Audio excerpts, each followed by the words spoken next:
வணக்கம் ஸ்டூடெண்ட்ஸ். இப்போ இந்த வீடியோ நம்ம பார்க்க போகிறது 10th மேக்ஸ் யூனிட் எக்ஸசைஸ் 5ல் இருக்கக்கூடிய ஃபர்ஸ்ட் சம் தான் பாருங்க. PQRS is a rectangle formed by joining the points. 3 point join பண்ணுது அப்படின்னா இந்த பாயிண்ட்ஸ் அண்ட் எஸ் ஓகேங்களா, மொத்தம் 4 பாயிண்ட், ஏன்னா ரெக்டாங்கிள். ஸோ 4 பாயிண்ட்டை கொடுத்துட்டான். அடுத்தது A, B, C and D are the mid points of PQ, QR, RS and SP. ஓகேங்களா. Then is the quadrilateral ABCD a square, a rectangle or a rhombus? Justify your answer. ஓகேங்களா. So first ரெக்டாங்கிளை frame பண்ணுறோம் பாயிண்ட்டை வச்சு. அதுக்கப்புறம் mid point ஃபார்முலாவை use பண்ணி ABCD கண்டுபிடிச்சிடுறோம். ABCD கண்டுபிடிச்ச பிறகு நம்ம என்ன பண்ணணும், இந்த ஏபிசிடியை கனெக்ட் பண்ணிங்கன்னா அது ஸ்கொயரா, ரெக்டாங்குலா, ராம்பஸா அப்படின்றத சொல்லணும். ஓகேங்களா. இதுதான் நம்மளுக்கு இருக்கக்கூடிய எக்ஸசைஸ். இப்போ இதை தான் வீடியோ பார்க்க போகிறோம். வீடியோ பார்க்குறதுக்கு முன்னாடி நம்ம சேனலை இது வரைக்கும் சப்ஸ்கிரைப் பண்ணாமல் இருந்தாலும், இல்லை இப்போ தான் ஃபஸ்ட் டைம் பார்க்குறதா இருந்தாலும் சரி தான், தயவு செய்து சப்ஸ்கிரைப் பண்ணிடுங்க. அப்படியே பக்கத்தில் பெல் ஐக்கான் இருக்கும், அதையும் கிளிக் பண்ணிடுங்க. நன்றி. இப்போ வாங்க நம்ம கிளாஸ்க்குள்ளே போகலாம். கொடுத்துருக்கிறத சின்னதாக ஒரு டயக்ராமாக போட்டு உங்களுக்கு சொல்லிடுறேன். டயக்ராம் கண்டிப்பாக போடணுன்ற அவசியம் கிடையாது, இருந்தாலும் உங்களுக்கு புரியணும் வைக்கணுன்றதுக்காக நான் சொல்கிறேன். இது ஒரு ரெக்டாங்கிள் நினச்சிக்கோங்க. ஓகேங்களா. முன்ன பின்ன தான் இருக்கும். ஸோ இது point A, point B, point C, point D. எப்போவுமே கவுண்டர் கிளாக் டைரக்ஷனில் தான் பாயிண்ட் நம்ம ஃபில் பண்ணணும். ஓகேங்களா. சாரி, இது வந்து பாயிண்ட் பி, கியூ, ஆர் அப்படி தான் கொடுத்துருக்கோம். ஓகேங்களா. எஸ். ஓகேங்களா. ஏன்னா இப்படி இருக்கும். ஸோ பிக்யூவோட மிட் பாயிண்ட் தான் என்னது, ஏ. அதே மாதிரி கியூஆருக்கு பி மிட் பாயிண்ட். ஓகேங்களா. கரெக்டாக ரெண்டையும் ரெண்டு சமமாக பிரிக்கக்கூடியது, எக்ஸாக்டாக ஈக்குவல் பார்ட்டாக பிரிக்கக்கூடிய மிட் பாயிண்ட். ஸோ இப்போ இதை எல்லாத்தையும் நான் கனெக்ட் பண்ணினேன் அப்படின்னா இந்த கிடைக்கக்கூடிய ஏபிசிடி இது வந்து ஸ்கொயரா, ரெக்டாங்கிளா, ராம்பஸா அப்படின்றதான் கொஸ்டின். இதைத்தான் இப்போ கண்டுபிடிக்க போகிறோம். ஓகேங்களா. ஸோ இப்போ ஃபஸ்ட்டு வந்து பிக்யூக்கான மிட் பாயிண்ட்டை கண்டுபிடிக்க போகிறேன். So mid point of PQ என்னது, ஏ தான். ஓகேங்களா. ஏன்றதான் மிட் பாயிண்ட். ஸோ என்ன formula, x1 + x2/2, y1 + y2/2. இதுதான் மிட் பாயிண்ட்டுக்கான ஃபார்முலா. பட் அதுக்கு முன்னாடி நம்மளுக்கு பாயிண்ட் இருந்தால் PQ என்ன அப்படின்றது தெரிஞ்சிருக்கணுங்க. ஸோ P வந்து பார்த்தீங்கன்னா -1, -1, Qன்ற பாயிண்ட் பார்த்தீங்கன்னா -1, 4ன்னு கொடுத்துருக்கான். ஓகேங்களா. ஸோ அப்போ இதுக்கு பேர் வச்சிடலாமா, இது வந்து x1, இது y1னா இது x2, இது y2. ஓகேங்களா. ஸோ இப்போ இந்த ஃபார்முலாவில் போடுங்க. மிட் பாயிண்ட் ஏல x1 -1, x2னாலும் -1 /2, y1 -1, y2ன்றது +3 /2. ஸோ இதை பார்த்தீங்கன்னா -2/2, பெரிய நம்பர்லேருந்து சின்ன நம்பரை சப்ட்ராக்ட் பண்ணினீங்கன்னா பெரிய நம்பருக்கான சைனு 2. ஓகேங்களா. ஸோ இதுதான் எனக்கு ஆன்சராக கிடைக்குது. பார்த்தீங்கன்னா -1, 1. ஓகேங்களா. ஆக்சுவலாக இங்கே வந்து 4 இருக்குது. இந்த 4லேருந்து சப்ட்ராக்ட் பண்ணால் தான் 3 வரும். நான் அதை மைண்டில் வச்சுக்கிட்டு ஆன்சர் அங்கேயே 3ன்னு எழுதிட்டேன். ஸோ y2ன்றது .4, 4 - 1ன்றப்ப 3. ஓகேங்களா. ஸோ அப்போ மிட் பாயிண்ட் பார்த்தீங்கன்னா இந்த பாயிண்ட் என்னது, -1, 2 × 1 கேன்சல் பண்ணால் -1, 3/2 ஏ பாயிண்ட். அதே மாதிரி பாயிண்ட் பி கண்டுபிடிக்க போகிறேன்.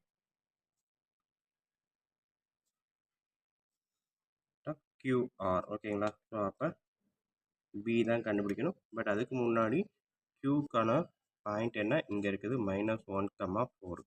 ஆர் வந்து 5, ஓகேங்களா. ஸோ இப்போ ஃபார்முலா ஏற்கனவே மேலே எழுதியிருக்கேன், அதனால் டேரெக்டாக நான் என்ன பண்ண போகிறேன், x1, y1 பேரை வச்சுருவோம். இது x1, இது y1, இது x2, இது y2.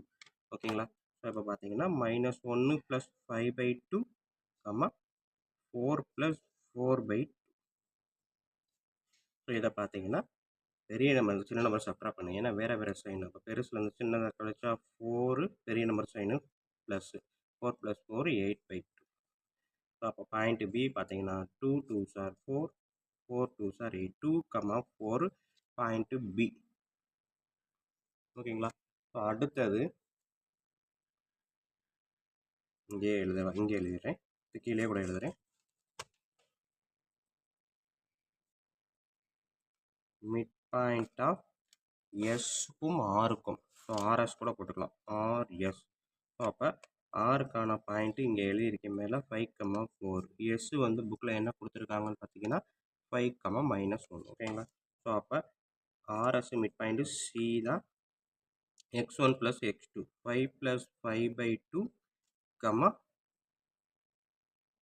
ஓகேங்களா? y1 + y2. 4 - 1 3/2. ஸோ அப்போ சி வந்து கட் பண்ணிங்கன்னா 5 5 2s are 10. ஓகேங்களா? ஸோ சி பாயிண்ட் வந்து பார்த்தீங்க அப்படின்னா 5, 3/2. அடுத்தது பாயிண்ட் டி கண்டுபிடிக்கணும். ஸோ பாயிண்ட் டின்றது பிஎஸ்ஸுக்கான மிட் பாயிண்ட்டு இங்கே எழுதுகிறேன்.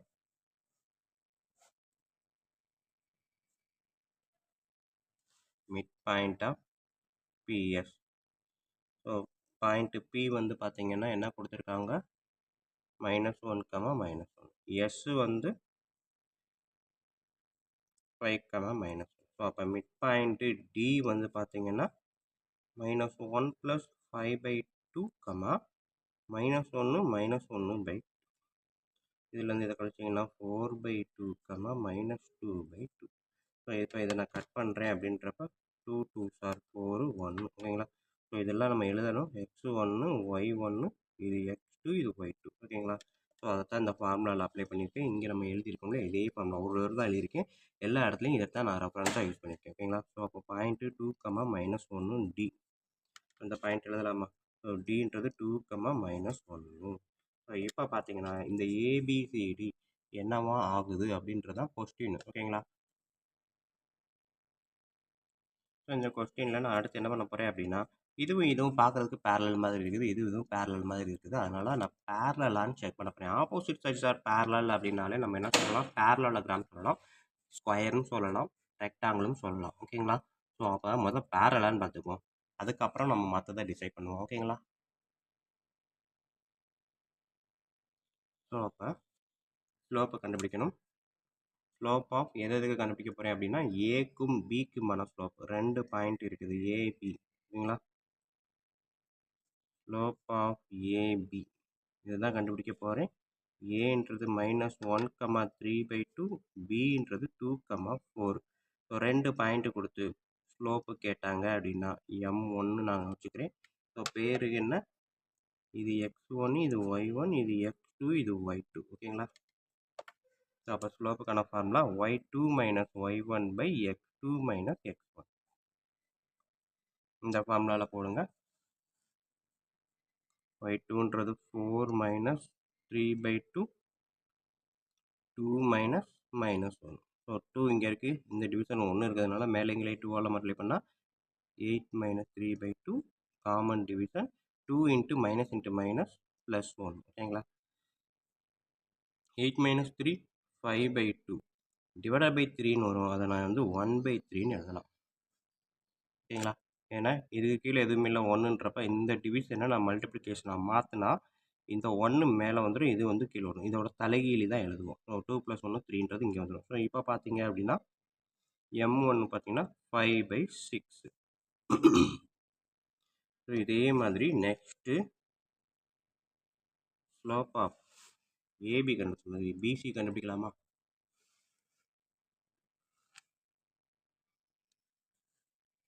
பாயிண்ட் பி வந்து 2, 4. பாயிண்ட் சி வந்து 5, 3/2. ஆல்ரெடி M1 ஸ்லோப் வச்சுட்டேன். இப்போ M2ன்னு வைக்கிறேன். y2 3/2 - 4 divided by x2 5 - x1. So இங்கே மேலே சொன்ன அதே கான்செப்ட் தான் இங்கேயும் வருது. ஸோ இங்கே 2 இருக்குது, இங்கே 2 இல்லை. அப்போ 1 தான் இருக்குது. அப்போ மேலே கீழே 2ஆல் நான் டிவைட் பண்ணுறேன். 3 - 2 இன்ட்டு 2ஆல் மல்டிபிள் பண்ணணும். ஓகேங்களா? 8/2ன்னு வரும். 5 - 2 3. ஸோ அப்போ 3 - 8/2 டிவைடட் பை 3. இது பார்த்தீங்கன்னா 3 - 8ன்றது பெரிய நம்பர் சின்ன நம்பர் சப்ட்ராக்ட் பண்ணால் 5. பெரிய நம்பர் பக்கத்தில் மைனஸ். So 5/2 divided by 3. இங்கே சொன்ன அதே ப்ரொசீஜர் தான். 3 கீழே எதுவும் இல்லைன்னா 1 இருக்கிறதா அர்த்தம். இந்த டிவிஷனை நான் மல்டிப்ளிகேஷனாக மாற்றும் போது முன்னாடி இருக்க டேர்ம் அப்படியே இருக்கும்.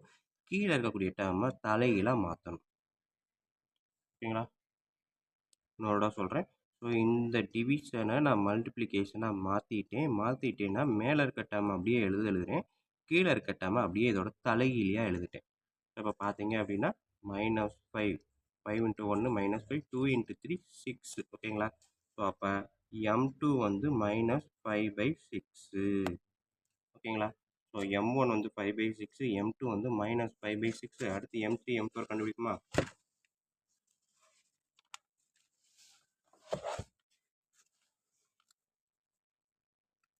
M3ன்றது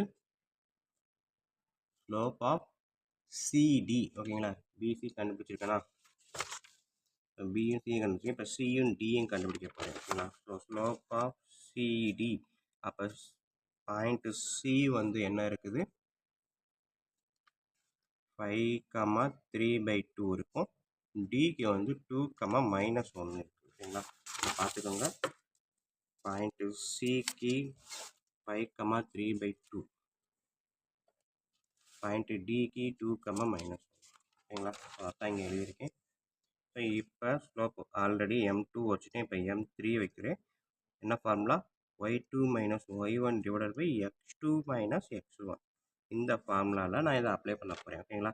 ஸோ இது x1, இது y1, இது x2, இது y2 இருந்துச்சு அப்படின்னா இந்த ஃபார்முலாவில் போடுங்க. y2 -1 -3/2 / x2 2 - x1 5. இப்போ பார்த்தீங்கன்னா டினாமினேட்டர் இது 1, இங்கே 2 இருக்குது. அப்போ மேலேயும் கீழேயும் 2ஆல் மல்டிப்ளை பண்ணால் மைனஸ் சைன் இருக்கும். 2/2 -3/2 டிவைடட் பை 2 - 5. பெரிய நம்பர் சின்ன நம்பர் சப்ராக்ட் பண்ணால் 3, பெரிய நம்பர் சைனு மைனஸ். ஸோ மேலே பாருங்கள் ரெண்டுமே காமன்றப்ப 2ன்னு போட்டேன். இது வந்து -2 -3 கீழே வந்து மைனஸ். ரெண்டுமே மைனஸ்ன்றப்ப அடுத்த ஸ்டெப்பு M3 வந்து என்ன பண்ணுறேன்? -5 -2 -3 divided by 2 divided by 3. So இப்போ இந்த டிவிஷனை நான் மல்டிப்ளிகேஷனாக மாற்றும்போது ஸோ இது மேலே ரேஷனல் நம்பருக்கு கீழே வந்து எதுவுமே இல்லைனா 1 இருக்குதா அர்த்தம். அப்போ இந்த முன்னாடி இருக்கிறது டிவிஷனை மல்டிப்ளிகேஷனாக மாற்றிட்டு முன்னாடி மேலே இருக்கக்கூடிய டேர்மை அப்படியே எழுதுங்க. கீழே இருக்க டேர்மை அப்படியே தலைகீழாக மாற்றி எழுதுங்க. ரெசிப்ரோக்கலாக எழுதுங்க. ஓகேங்களா? இதை மல்டிபிள் பண்ணுங்கள். -5/6. ஸோ அப்போ M3 வந்து -5/6. ஓகேங்களா? நெக்ஸ்ட்டு AB, BC, CD கண்டுபிடிச்சாச்சு. அடுத்து AD கண்டுபிடிக்க போகிறேன். Slope of AD. அப்போ பாயிண்ட் ஏக்கு நம்ம வந்து ஏற்கனவே எழுதுனது தான். என்ன வந்துச்சு? -1,3/2ன்னு வந்துச்சு. பாயிண்ட் டிக்கு இப்போ தான் கடைசி எழுதணும். 2,-1 மேலே இருக்குது. ஓகேங்களா? ஸோ அப்போ ஸ்லோப்பை வந்து பார்த்தீங்கன்னா M4 பேர் வச்சிடலாமா? x1 y1 x2 y2. So அப்போ y2 - y1 -1 -3/2 டிவைடட் பை 2 - ஓகேங்களா? ஸோ இப்போ பார்த்தீங்கன்னா இது கீழே 1 இருக்கிறதா அர்த்தம். ஸோ இதை 2ஆக மாற்றணும்னா மேலேயும் கீழேயும் 2ஆல் மல்டிப்ளை பண்ணியிருப்பேன். -1னா -2/2ன்னு மாற்றிட்டேன். -3/2 டிவைடு இந்த டிவிஷன் இங்கே இருக்குது. 3 2 -(-) ஓகேங்களா? ஸோ இப்போ இது ரெண்டுமே சேம் நம்பர்ன்றப்ப 2ன்றதை காமனாக எழுதிட்டேன். மேலே பார்த்தீங்கன்னா -2 -3 கீழே பார்த்தீங்கன்னா 3. ஓகேங்களா? ஸோ நெக்ஸ்ட் என்னது? -2 -3 ரெண்டுமே சேம் நம்பர் சேம் சைன் அப்படின்றப்ப ஆட் பண்ணியாச்சு. கீழே வந்து 3 இருக்குது. ஸோ 3க்கு கீழே எதுவும் இல்லைன்னா 1 இருக்கதா அர்த்தம். ஸோ இப்போ பார்த்தீங்க அப்படின்னா நெக்ஸ்ட் ஸ்டெப்பு நான் என்ன பண்ணுறேன்? -5/2 எழுதுகிறேன். இந்த டிவிஷனை மல்டிப்ளிகேஷன் போட்டால் கீழே இருக்க நம்பரை தலைகீழாக மாற்றி எழுதுகிறேன். அப்போ பாருங்கள் -5 × 1 -5 2 × 3 6. ஸோ அப்போ M4 = -5/6. ஓகேங்களா? ஸ்டூடெண்ட் இதில் நம்ம ஒன்று மறந்துட்டோம். இங்கேயும் மைனஸ் இங்கேயும் மைனஸ். இந்த 3ல் மைனஸ் இருக்குது, இதை விட்டுட்டேன். ஓகேங்களா? ஸோ -3ன்றப்ப இங்கே வரும். ஸோ இங்கே -5 -6 மைனஸ் மைனஸ் 2 மைனஸ் இருக்கும்போது இது ப்ளஸ்ஸாக மாறிடும். ஓகேங்களா? ஸோ இது ப்ளஸ்ஸு இது மைனஸ். ஸோ ரெண்டுமே சேம் கிடையாது. அதே மாதிரி இங்கே பாருங்கள் M1 M2 இது ப்ளஸ்ஸு இது மைனஸ், இது ரெண்டும் சேம் கிடையாது. பட் M1 5/6 இங்கே பார்த்தீங்கன்னா M3 5/6. அப்போ என்னது? M1 = M3 = 5/6. அதே மாதிரி M2 = M4 = -5/6. So opposite slopes R equal. Therefore opposite sides are parallel. ஓகேங்களா? எழுதலாமா? ஓகேங்களா? ஆப்போசிட் சைட்ஸுன்றதை நீங்கள் தெளிவாக எழுதணும்னு நினச்சிங்கன்னா அந்த சைடை கூட சேர்த்து எழுதிக்கலாம். ஓகேங்களா? என்ன சைடு அப்படின்னு பார்த்தீங்கன்னா AB parallel to CD. அதே மாதிரி BC parallel to ஏடி ஓகேங்களா. So opposite sides are parallel. அதுக்கப்புறம் பார்த்தீங்க அப்படின்னா பாயிண்ட்ஸ் எல்லாம் நோட் பண்ணியிருக்கோம். ஸோ இதில் இருந்து என்ன பண்ணலாம் அப்படின்னா நம்ம ஒரு கன்க்ளூஷன் வரலாம். என்ன கன்க்ளூஷன் அப்படின்னா இது வந்து கண்டிப்பாக ஸ்கொயரு சாரி ரெக்டாங்கிள் ராம்பஸில் இருக்கும் அப்படின்னு கன்ஃபார்ம் பண்ணிக்கலாம். பட் இப்போ ஒரு ஸ்கொயரை எடுத்துக்கிட்டாலும் ஆப்போசிட் சைட்ஸ் ஆர் பேரலல் தான். அதே இது ராம்பஸ் எடுத்துக்கிட்டாலும் ஆப்போசிட் சைட்ஸ் ஆர் பேரலல் தான். ஓகேங்களா. ஸோ பட் என்ன கண்டிஷன் அப்படின்னு பார்த்தீங்கன்னா ஸ்கொயருக்கு இந்த சைடும் ஈக்குவல். ஓகேங்களா. அது போக ஒன்றுக்கு ஒன்று பெர்பெண்டிகுலர் கண்டிஷன் முக்கியம். ஸ்கொயரை பொறுத்த வரைக்கும் அட்ஜசன்ட் சைட்ஸ் ஆர் பெர்பெண்டிகுலர். அடுத்தடுத்த பக்கம் பார்த்தீங்கன்னா பெர்பெண்டிகுலர். பட் வந்து ராம்பஸை பொறுத்த வரைக்கும் அடுத்தடுத்த பக்கத்தை எடுத்தீங்கன்னா கண்டிப்பாக பெர்பெண்டிகுலர் கிடையாது. ஓகேங்களா. ஸோ அப்போ இதைத்தான் நம்ம ஸ்டேட்மெண்ட்டாக யூஸ் பண்ண போகிறோம். ஓகேங்களா. இப்போ பார்த்தீங்கன்னா M1 M3 ஆப்போசிட் சைட்ஸ். அப்போ M1 M2வும் அடுத்தடுத்த பக்கம் தானே. எடுக்குமா. So M1 slope of M1 வந்து பார்த்தீங்கன்னா 5/6. Slope of M2 -5/6. ஸோ இப்போ பார்த்தீங்கன்னா M1 × M2 போட்டால் -1 வந்தால் M1ம் M2வும் இது M1 இது M2 ரெண்டுமே பெர்பெண்டிகுலர் அப்படின்றத கன்ஃபார்ம் பண்ணலாம். ஸோ இதை பார்த்தீங்கன்னா என்ன ஆன்சர் வருது -25/36 நாட் ஈக்குவல் டு -1. ஓகேங்களா. ஸோ அப்போ என்னது adjacent sides are not perpendicular. அப்போ கண்டிப்பாக இது ஸ்கொயர் கிடையாது. therefore the given points create the rhombus அப்படின்றத கன்ஃபார்ம் பண்ணிக்கலாமா. therefore ABCD is a rhombus எழுதிடலாம். ஓகேங்களா. என்ன சொன்னோம். ஸோ இவ்வளவு தான் நம்மளுக்கு இந்த இருக்கக்கூடிய ஃபஸ்ட்டு கொஸ்டின். ஸோ வீடியோ பாருங்கள், ஈஸியாக புரிஞ்சிருக்கும் நம்புறேன். அப்படி புரிஞ்சிருந்ததுன்னா கண்டிப்பாக லைக் பண்ணுங்கள், கமெண்ட் பண்ணுங்கள். அதோடு இல்லாமல் உங்கள் நண்பருக்கு ஷேர் பண்ணுங்கள். அவங்களும் பயனடைவாங்க, கூடவே நானும் பயனடைவேன். நன்றி. அடுத்த வீடியோவில் பார்ப்போம்.